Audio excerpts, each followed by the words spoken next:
Aldous Huxley, Le meilleur des mondes. Chapitre 1. Un bâtiment gris et trapu de 34 étages seulement.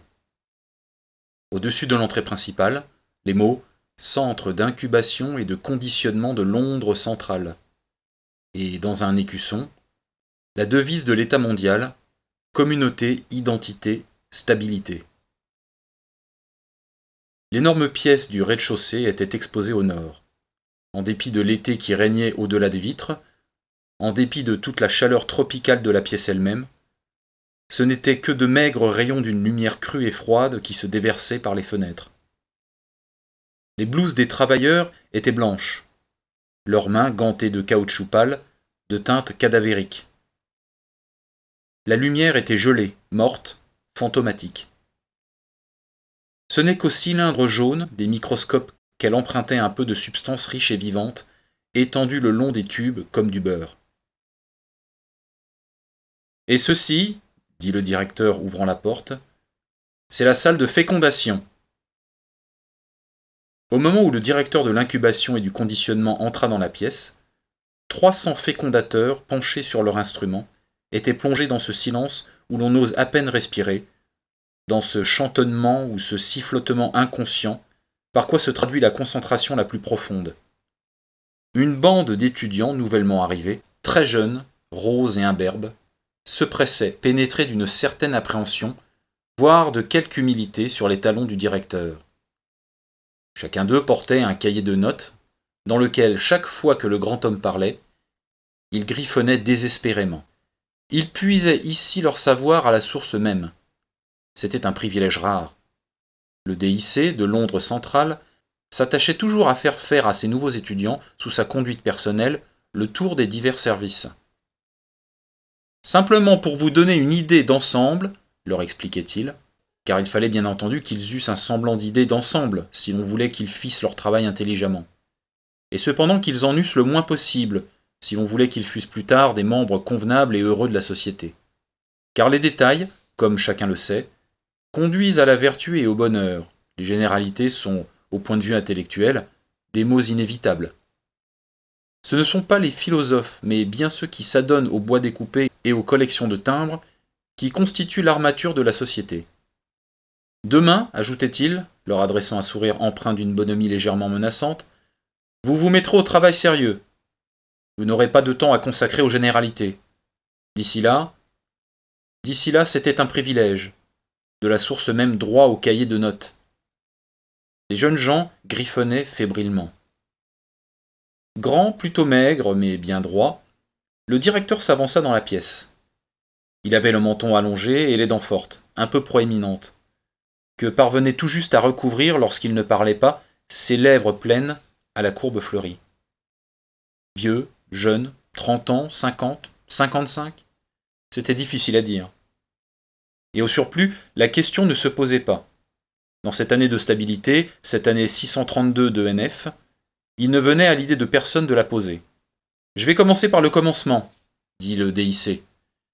Et les étudiants les plus zélés notèrent son intention dans leur cahier. Commencer au commencement. Ceci, il agita la main, ce sont les couveuses.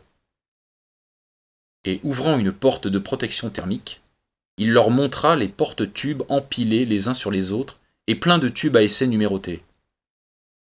L'approvisionnement d'ovules pour la semaine, maintenu, expliqua-t-il, à la température du sang. Tandis que les gamètes mâles, et il ouvrit alors une autre porte, doivent être gardés à 35 degrés au lieu de 37. La pleine température du sang stérilise. Des béliers, enveloppés de thermogènes, ne procréent pas d'agneaux. Toujours appuyé contre les couveuses, il leur servit, tandis que les crayons couraient illisiblement d'un bord à l'autre des pages, une brève description du procédé moderne de la fécondation. Il parla d'abord, bien entendu, de son introduction chirurgicale. Cette opération subie volontairement pour le bien de la société, sans compter qu'elle comporte une prime se montant à 6 mois d'appointement. Il continua par un exposé sommaire de la technique de la conservation de l'ovaire, excisé à l'état vivant et en plein développement. Passa à des considérations sur la température, la salinité, la viscosité optima.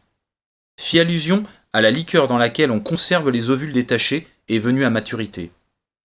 Et menant ses élèves aux tables de travail, leur montra effectivement comment on retirait cette liqueur des tubes à essai, comment on la faisait tomber goutte à goutte sur les lames de verre pour préparation microscopique spécialement tiédie, comment les ovules qu'elle contenait étaient examinés au point de vue des caractères anormaux, comptés et transférés dans un récipient poreux, comment, et il les emmena à leur voir cette opération.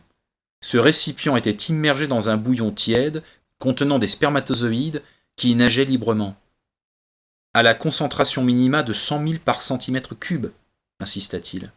Et comment, au bout de 10 minutes, le vase était retiré du liquide et son contenu examiné de nouveau. Comment, s'il y restait des ovules non fécondés, on l'immergeait une deuxième fois, et si c'était nécessaire, une troisième. Comment les ovules fécondés retournaient aux couveuses, où les alphas et les bêtas demeuraient jusqu'à leur mise en flacon définitive, tandis que les gamma, les delta et les epsilon en étaient extraits, au bout de 36 heures seulement, pour être soumis au procédé Bokanovski. Au procédé Bokanovski, répéta le directeur, et les étudiants soulignèrent ces mots dans leur calepin. Un œuf, un embryon, un adulte, c'est la normale. Mais un œuf bokanovskifié a la propriété de bourgeonner, de proliférer, de se diviser, de 8 à 96 bourgeons, et chaque bourgeon deviendra un embryon parfaitement formé, et chaque embryon un adulte de taille complète. On fait ainsi pousser 96 êtres humains là où il n'en poussait autrefois qu'un seul. Le progrès. La bokanovskification, dit le DIC pour conclure, consiste essentiellement en une série d'arrêts du développement. Nous enrayons la croissance normale et, assez paradoxalement, l'œuf réagit en bourgeonnant. Réagit en bourgeonnant. Les crayons s'affairèrent. Il tendit le bras sur un supporteur à mouvement très lent. Un porte-tube plein de tubes à essai pénétrait dans une grande caisse métallique. Un autre en sortait. Il y avait un léger ronflement de machine. Les tubes mettaient 8 minutes à traverser la caisse de bout en bout, leur expliquait-il, soit 8 minutes d'exposition au rayon dur, ce qui est à peu près le maximum que puisse supporter un œuf. Un petit nombre mourrait. Des autres, les moins influencés, se divisaient en deux. La plupart proliféraient en 4 bourgeons, quelques-uns en 8. Tous étaient renvoyés aux couveuses, où les bourgeons commençaient à se développer. Puis, au bout de 2 jours, on les soumettait soudain au froid et à l'arrêt de croissance. En 2, en 4, en 8, les bourgeons bourgeonnaient à leur tour. Puis, ayant bourgeonné, ils étaient soumis à une dose d'alcool presque mortelle. En conséquence, ils proliféraient de nouveau. Et ayant bourgeonné, on les laissait alors se développer en paix. Bourgeons, des bourgeons, des bourgeons. Tout nouvel arrêt de croissance étant généralement fatal. À ce moment, l'œuf primitif avait de fortes chances de se transformer en un nombre quelconque d'embryons compris entre 8 et 96. Ce qui est, vous en conviendrez, un perfectionnement prodigieux par rapport à la nature. Des jumeaux identiques, mais non pas en maigres groupes de 2 ou 3, comme aux jours anciens de reproduction vivipare, alors qu'un œuf se divisait parfois accidentellement, mais bien par douzaines, par vingtaines, d'un coup. Par vingtaines, répéta le directeur. Et il écarta les bras, comme s'il faisait des libéralités à une foule, par vingtaines. Mais l'un des étudiants fut assez sot pour demander en quoi résidait l'avantage. Mon bon ami, le directeur se tourna vivement vers lui. Vous ne voyez donc pas? Vous ne voyez pas? Il leva la main. Il prit une expression solennelle. Le procédé Bokanovski est l'un des instruments majeurs de la stabilité sociale. Instrument majeur de la stabilité sociale. Des hommes et des femmes conformes au type normal, en groupes uniformes. Tout le personnel d'une petite usine constituée par les produits d'un seul œuf bokanovskifié. 96 jumeaux identiques faisant marcher 96 machines identiques. Sa voix était presque vibrante d'enthousiasme. On sait vraiment où l'on va. Pour la première fois dans l'histoire, il cita la devise planétaire. Communauté, identité, stabilité. Des mots grandioses. Si nous pouvions bokanovskifier indéfiniment, tout le problème serait résolu. Résolu par des gammas du type normal, des deltas invariables, des epsilon uniformes, des millions de jumeaux identiques, le principe de la production en série appliqué enfin à la biologie. Mais hélas, le directeur hocha la tête. Nous ne pouvons pas bokanovskifier indéfiniment. 96. Telle semblait être la limite. 72, une bonne moyenne. Fabriqués avec le même ovaire et les gamètes du même mâle, autant de groupes que possible de jumeaux identiques était là ce qu'ils pouvaient faire de mieux. Un mieux qui n'était malheureusement qu'un pis-aller. Et cela, c'était déjà difficile. Car dans la nature, il faut 30 ans pour que 200 ovules arrivent à maturité. Mais notre tâche, c'est de stabiliser la population en ce moment, ici, maintenant. Produire des jumeaux au compte-gouttes tout au long d'un quart de siècle, à quoi cela servirait-il ? Manifestement, cela ne servirait absolument de rien. Mais la technique de Podsnap avait immensément accéléré le processus de la maturation. On pouvait s'assurer au moins 150 mûres en l'espace de 2 ans. Que l'on féconde et que l'on bokanovskifie, en d'autres termes, qu'on multiplie par 72, et on obtient une moyenne de presque 11 000 frères et sœurs dans 150 groupes de jumeaux identiques, tous du même âge, à 2 ans près. Et dans des cas exceptionnels, nous pouvons nous faire livrer par un seul ovaire près de 15 000 individus adultes. Faisant signe à un jeune homme blond au teint vermeil qui passait par hasard à ce moment, « Monsieur Foster !» appela-t-il. Le jeune homme au teint vermeil s'approcha. « Pourriez-vous nous indiquer le chiffre maximum obtenu d'un seul ovaire, monsieur Foster ?»« 16 012, dans ce centre-ci, » répondit monsieur Foster sans aucune hésitation. Il parlait très vite, avait l'œil bleu et vif, et prenait un plaisir évident à citer des chiffres. 16 012, en 189 groupes d'identiques. Mais bien entendu, on a fait beaucoup mieux, continua-t-il vigoureusement. Dans quelques-uns des centres tropicaux. Singapour en a souvent produit plus de 16 500, et Mombasa a effectivement atteint les 17 000. Mais c'est qu'ils sont injustement privilégiés aussi. Il faut voir comment un ovaire de noix réagit au liquide pituitaire. Il y a là de quoi vous étonner quand on est habitué à travailler sur des matériaux européens. Néanmoins, ajouta-t-il en riant, mais l'éclair de la lutte était dans ses yeux et le soulèvement de son menton était un défi. Néanmoins, nous avons l'intention de dépasser s'il y a moyen. Je travaille en ce moment sur un merveilleux ovaire de delta-. Il n'a que 18 mois tout juste. Plus de 12 700 enfants déjà, soit décantés, soit en embryon. Et il en veut encore. Nous arriverons encore à les battre.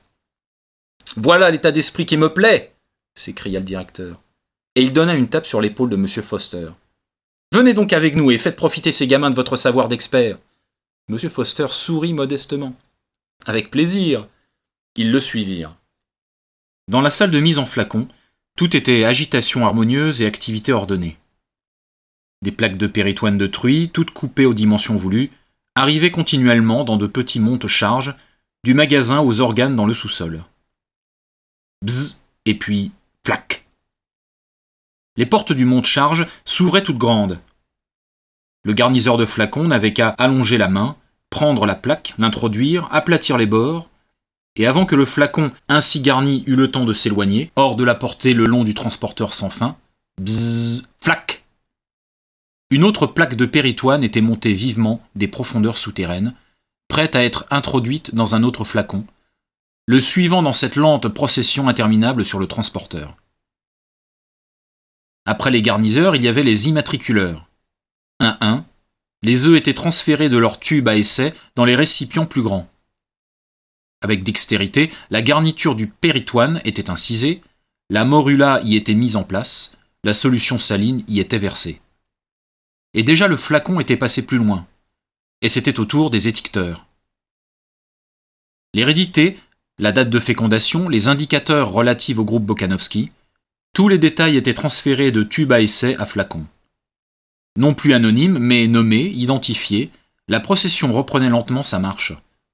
Ça marche à travers une ouverture de la cloison, ça marche pour entrer dans la salle de prédestination sociale. 88 mètres cubes de fiches sur carton, dit M. Foster avec un plaisir manifeste, comme ils entraient. Contenant tous les renseignements utiles, ajouta le directeur. Mise à jour tous les matins. Et coordonnées tous les jours, dans l'après-midi. Sur la base desquels sont faits les calculs. Tant d'individus de telle et telle qualité, dit M. Foster, répartis en telle et telle quantité. Le pourcentage de décantation optimum à n'importe quel moment donné. Les pertes imprévues étant promptement compensées. Promptement, répéta M. Foster. Si vous saviez combien j'ai dû faire d'heures supplémentaires après le dernier tremblement de terre au Japon. Il eut un rire de bonne humeur et hocha la tête. Les prédestinateurs envoient leurs chiffres au fécondateur, qui leur donne les embryons qu'ils demandent. Et les flacons arrivent ici pour être prédestinés en détail. Après quoi, on les descend au dépôt des embryons, où nous allons maintenant nous rendre nous-mêmes. Et ouvrant une porte, M. Foster se mit à leur tête pour descendre un escalier et les mener au sous-sol. La température était encore tropicale. Ils descendirent dans une pénombre qui s'épaississait. Deux portes et un couloir à double tournant protégeaient la cave contre toute infiltration possible du jour. Les embryons ressemblent à une pellicule photographique, dit M. Foster d'un ton badin, ouvrant la seconde porte d'une poussée. Ils ne peuvent supporter que la lumière rouge. Et en effet, l'obscurité, où régnait une chaleur lourde dans laquelle les étudiants le suivirent alors, était visible et cramoisie, comme par un après-midi d'été l'est l'obscurité perçue sous les paupières closes. Les flancs bombés des flacons qui s'alignaient à l'infini, rangées sur rangées, étage sur étage, étincelaient en rubis innombrables, et parmi les rubis se déplaçaient les spectres rouges et vagues d'hommes et de femmes, aux yeux pourprés, aux faces rutilantes de lupiques. Un bourdonnement, un fracas de machines imprimait à l'air un léger frémissement. « Donnez-leur quelques chiffres, monsieur Foster !» dit le directeur qui était fatigué de parler. Monsieur Foster n'était que trop heureux de les leur donner. 220 mètres de long, 200 de large, 10 de haut. Il tendit la main en l'air. Comme des poulets qui boivent, les étudiants levèrent les yeux vers le plafond lointain. 3 étages de porte-flacons. Au niveau du sol, première galerie, deuxième galerie. La charpente métallique, légère comme une toile d'araignée, des galeries superposées, se perdait dans toutes les directions jusque dans l'obscurité. Près d'eux, 3 fantômes rouges étaient activement occupés à décharger des dames Jeanne qu'ils enlevaient d'un escalier mobile. L'escalator partant de la salle de prédestination sociale. Chaque flacon pouvait être placé sur l'un d'entre 15 porte-bouteilles, dont chacun, bien qu'on ne pût s'en apercevoir, était un transporteur avançant à la vitesse de 33 cm1/3 à l'heure. 267 jours à raison de 8 mètres par jour. 2136 mètres en tout. Un tour de la cave au niveau du sol, un autre sur la première galerie, la moitié d'un autre sur la seconde et le 267e matin, la lumière du jour dans la salle de décantation. Dès lors, l'existence indépendante ainsi dénommée. Mais dans cet intervalle de temps, dit M. Foster pour conclure, nous avons réussi à leur faire pas mal de choses. Oh, beaucoup de choses! Son rire était averti et triomphant. Voilà l'état d'esprit qui me plaît, dit de nouveau le directeur. Faisons le tour. Donnez-leur toutes les explications, M. Foster. M. Foster les leur donna congrument. Il leur parla de l'embryon, se développant sur son lit de péritoine. Il leur fit goûter le riche pseudo-sang dont il se nourrit. Il expliqua pourquoi il avait besoin d'être stimulé par de la placentine et de la thyroxine. Il leur parla de l'extrait de corpus luteum. Il leur montra les ajutages par lesquels, à tous les 12 mètres entre 0 et 2040, il est injecté automatiquement. Il parla de ces choses graduellement croissantes, de liquide pituitaire administré au cours des 96 derniers mètres de leur parcours. Décrivit la circulation maternelle artificielle installée sur chaque flacon au mètre 112. Leur montra le réservoir de pseudo-sang, la pompe centrifuge qui maintient le liquide en mouvement au-dessus du placenta et le chasse à travers le poumon synthétique et le filtre à déchets. Il dit un mot de la tendance fâcheuse de l'embryon à l'anémie, des doses massives d'extrait d'estomac de porc et de foie de poulain fœtal qu'il est nécessaire, en conséquence, de lui fournir. Il leur montra le mécanisme simple au moyen duquel, pendant les 2 derniers mètres de chaque parcours de nuit, on secoue simultanément tous les embryons pour les familiariser avec le mouvement. Il fit allusion à la gravité de ce qu'on appelle le traumatisme de décantation, et énuméra les précautions prises afin de réduire au minimum, par un dressage approprié de l'embryon en flacon, ce choc dangereux. Il leur parla des épreuves de sexe effectuées au voisinage du mètre 200. Il expliqua le système d'étiquetage, un T pour les mâles, un cercle pour les femelles, et pour ceux qui étaient destinés à devenir des neutres, un point d'interrogation, noir sur un fond blanc. Car bien entendu, dit M. Foster, dans l'immense majorité des cas, la fécondité est tout bonnement une gêne. Un ovaire fertile sur 1200. Voilà qui serait largement suffisant pour nos besoins. Mais nous désirons avoir un bon choix. Et bien entendu, il faut toujours conserver une marge de sécurité énorme. Aussi, Laissons-nous se développer normalement jusqu'à 30% des embryons femelles. Les autres reçoivent une dose d'hormones sexuelles mâles à tous les 24 mètres pendant le reste du parcours. Résultat, quand on les décante, ils sont neutres, absolument normaux au point de vue de la structure. Sauf, fut-il obligé de le reconnaître, qu'ils ont, il est vrai, un rien de tendance à la croissance d'une barbe. Mais stérile. Garantie stérile. Ce qui nous amène enfin, continua M. Foster, à quitter le domaine de la simple imitation stérile de la nature pour entrer dans le monde beaucoup plus intéressant de l'invention humaine. Il se frotta les mains. Car bien entendu, on ne se contentait pas de couver simplement des embryons. Cela, n'importe quelle vache est capable de le faire. En outre, nous prédestinons et conditionnons. Nous décantons nos bébés sous forme d'êtres vivants socialisés, sous forme d'alpha ou d'epsilon, de futurs vidangeurs ou de futurs... Il était sur le point de dire futurs administrateurs mondiaux. Mais, se reprenant, il dit « futurs directeurs de l'incubation ». Le DIC fut sensible au compliment, qu'il reçut avec un sourire. Ils en étaient au mètre 320 sur le porte-bouteille numéro 11. Un jeune mécanicien, bêta-, était occupé à travailler avec un tournevis et une clé anglaise à la pompe à pseudo-sang d'un flacon qui passait. Le ronflement du moteur électrique devenait plus grave, par fraction de ton, tandis qu'il vissait les écrous. Plus grave encore. Une torsion finale, un coup d'œil sur le compteur de tours, et il eut terminé. Il avança de 2 pas le long de la rangée et recommença la même opération sur la pompe suivante. Il diminue le nombre de tours à la minute, expliqua M. Foster. Le pseudo-sang circule plus lentement. Il passe par conséquent dans les poumons à intervalles plus longs. Il donne par suite à l'embryon moins d'oxygène. Rien de tel que la pénurie d'oxygène pour maintenir un embryon au-dessous de la normale. De nouveau, il se frotta les mains. « Mais pourquoi voulez-vous maintenir l'embryon au-dessous de la normale ?» demanda un étudiant ingénu. « Quel âne !» dit le directeur rompant un long silence. « Ne vous est-il jamais venu à l'idée qu'il faut un embryon d'epsilon, un milieu d'epsilon, aussi bien qu'une hérédité d'epsilon ?» Cela ne lui était évidemment pas venu à l'idée. Il fut couvert de confusion. Plus la caste est basse, dit M. Foster, moins on donne d'oxygène. Le premier organe affecté, c'est le cerveau. Ensuite, le squelette. À 70% d'oxygène normal, on obtient des nains. À moins de 70%, des monstres sans yeux. Lesquels ne sont absolument d'aucune utilité, dit M. Foster pour conclure, tandis que sa voix se fit confidentielle, avide d'exposer ce qu'il avait à dire.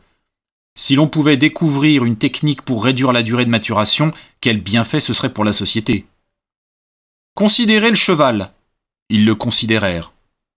Mûr à 6 ans, l'éléphant à 10, alors qu'à 13 ans, un homme n'est pas encore mûr sexuellement, et n'est adulte qu'à 20 ans. D'où bien entendu, ce fruit du développement retardé, l'intelligence humaine. Mais chez les epsilon, dit fort justement M. Foster, nous n'avons pas besoin d'intelligence humaine. On n'en a pas besoin et on ne l'obtient pas. Mais bien que chez l'epsilon l'esprit soit mûr à 10 ans, il en faut 18 avant que le corps soit propre au travail. Que de longues années d'immaturité, superflues et gaspillées. S'il était possible d'accélérer le développement physique jusqu'à le rendre aussi rapide, mettons que celui d'une vache, quelle économie énorme il en résulterait pour la communauté. Énorme, murmurèrent les étudiants. L'enthousiasme de M. Foster était contagieux. Ses explications se firent plus techniques. Il parla de la coordination anormale des endocrines qui fait que les hommes croissent si lentement. Il admit, pour l'expliquer, une mutation germinale. Peut-on détruire les effets de cette mutation germinale ? Peut-on faire régresser l'embryon d'epsilon au moyen d'une technique appropriée jusqu'au caractère normal qui existe chez les chiens et les vaches ? Tel était le problème, et il était sur le point d'être résolu. Pilkington, à Mombasa, avait produit des individus qui étaient sexuellement mûrs à 4 ans, et de taille adulte à 6 ans et demi. Triomphe scientifique. Mais socialement sans utilité. Des hommes et des femmes de 6 ans et demi étaient trop bêtes pour accomplir même le travail d'epsilon. Et le processus était du type tout ou rien. Ou bien l'on ne réussissait à modifier rien du tout, ou bien l'on modifiait complètement. On essayait encore de trouver le compromis idéal entre les adultes de 20 ans et des adultes de 6 ans. Jusqu'à présent, sans succès. M. Foster soupira et hocha la tête. Leur pérégrination parmi la pénombre cramoisie les avait amenés au voisinage du mètre 170 sur le porte-bouteille numéro 9. À partir de ce point, le porte-bouteille numéro 9 disparaissait dans une gaine, et les flacons accomplissaient le restant de leur trajet dans une sorte de tunnel, interrompus çà et là par des ouvertures de 2 ou 3 mètres de large. Le conditionnement à la chaleur, dit M. Foster. Des tunnels chauds alternaient avec des tunnels rafraîchis. La fraîcheur était alliée à d'autres désagréments sous forme de rayons X durs. Lorsqu'ils en arrivaient à être décantés, les embryons avaient horreur du froid. Ils étaient prédestinés à émigrer dans les tropiques, à être mineurs, tisserands de soie à l'acétate, et ouvriers dans les aciéries. Plus tard, leur esprit serait formé de façon à confirmer le jugement de leur corps. Nous les conditionnons de telle sorte qu'ils se portent bien à la chaleur, dit M. Foster en conclusion. Nos collègues là-haut leur apprendront à l'aimer. Et c'est là, dit sentencieusement le directeur, en guise de contribution à cet exposé, qu'est le secret du bonheur et de la vertu. Aimer ce qu'on est obligé de faire. Tel est le but de tout conditionnement, faire aimer aux gens la destination sociale à laquelle ils ne peuvent échapper. Dans un intervalle entre 2 tunnels, une infirmière était en train de sonder délicatement, au moyen d'une seringue longue et fine, le contenu gélatineux d'un flacon qui passait. Les étudiants et leurs guides s'arrêtèrent pour la regarder quelques instants en silence. « Eh bien, Lénina » dit M. Foster, lorsqu'enfin elle dégagea la seringue et elle se releva. La jeune fille se retourna avec un sursaut. On voyait qu'elle était exceptionnellement jolie, bien que l'éclairage lui fît un masque de lupus et des yeux pourprés. « Henri !» Son sourire lui décrocha un éclair rouge, une rangée de dents de corail. « Charmante, charmante !» murmura le directeur, et lui donnant 2 ou 3 petites tapes, il reçut en échange pour sa part un sourire un peu déférent. « Et qu'est-ce que vous leur donnez là ?» demanda M. Foster, imprimant à sa voix un ton fort professionnel. « Oh, la typhoïde et la maladie ou sommeils habituels. » Les travailleurs des tropiques commencent à subir les inoculations au mètre 150, expliqua M. Foster aux étudiants. Les embryons ont encore des branchies, comme des poissons. Nous immunisons le poisson contre les maladies de l'homme à venir. Puis, se retournant vers Lénina, « 5h moins 10 sur le toit ce soir ?» dit-il, comme d'habitude. « Charmante !» dit le directeur une fois de plus, et avec une petite tape finale, il s'éloigna derrière les autres. Sur le porte-bouteille numéro 10, des rangées de travailleurs des industries chimiques de la génération à venir étaient dressés à supporter le plomb, la soude caustique, le goudron, le chlore. Le premier d'un groupe de 250 mécaniciens embryonnaires d'avions-fusées passait précisément devant le repère du mètre 1100 sur le porte-bouteille numéro 3. Un mécanisme spécial maintenait leur récipient en rotation constante. Pour améliorer chez eux le sens de l'équilibre, expliqua M. Foster, effectuer des réparations à l'extérieur d'un avion-fusée en plein air, c'est un travail délicat. Nous ralentissons la circulation quand ils sont en position normale, de façon qu'ils soient à moitié affamés, et nous doublons l'afflux de pseudo-sang quand ils sont la tête en bas. Ils apprennent à associer le renversement avec le bien-être. En fait, ils ne sont véritablement heureux que lorsqu'ils se tiennent sur la tête. Et maintenant, reprit M. Foster, je voudrais vous montrer un conditionnement très intéressant pour intellectuels alpha+. Nous en avons un groupe important sur le porte-bouteille numéro 5. « Au niveau de la première galerie !» cria-t-il à 2 gamins qui s'étaient mis à descendre au rez-de-chaussée. « Ils sont aux environs du mètre 900, expliqua-t-il. On ne peut, en somme, effectuer aucun conditionnement utile avant que les fœtus aient perdu leur queue. Suivez-moi. » Mais le directeur avait regardé sa montre. « 3h moins 10, dit-il. Je crains que nous n'ayons pas de temps à consacrer aux embryons intellectuels. Il faut que nous montions aux pouponnières avant que les enfants aient fini leur sieste d'après-midi. » M. Foster fut déçu. « Au moins un coup d'œil sur la salle de décantation, supplia-t-il. « Allons, soit. » Le directeur sourit avec indulgence. « Rien qu'un coup d'œil.